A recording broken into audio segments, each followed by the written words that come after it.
Are you struggling with empty rows in Excel? This video will show you the trick to remove empty row in Microsoft Excel. Hi everyone, welcome to Everything Data Analytics. And if this is your first time in this channel, kindly click the subscribe button to subscribe to my channel, and also click the notification button to receive updates from all the tutorials that we share every week. Now, if you want to remove empty rows in Excel, we are going to be making use of blanks. How to use blanks to delete empty row in Excel. Now, the first thing that you are going to do is to select your data range. So assuming that I have this data range now and I have a lot of empty row there.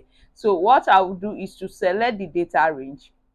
Once I select the data range, then I did Control G. So click on your Control G, then you go to Special and click blank.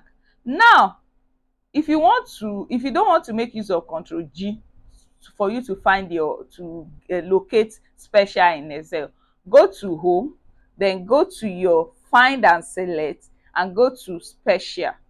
So the shortcut is Control G. After you have highlighted your data, click Control G, then click on Find and Select and go to Special.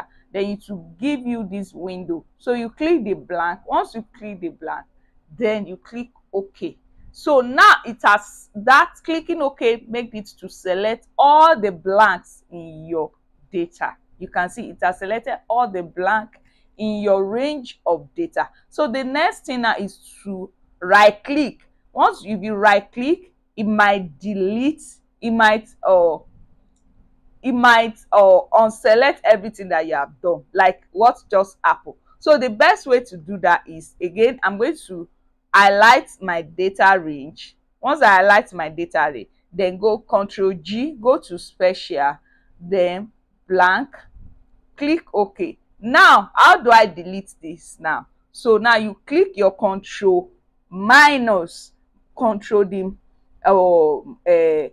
subtraction sign in your PC. So control that, and then it will bring out the delete window. So what's the next thing to do there? You will delete the entire row.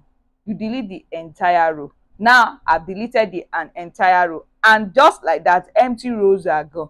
Note this, that this method work best if the entire rows are blanks. It work best if the entire row are blanks. And if you want more tips on Excel or on Everything Data Analysis, just subscribe to this channel.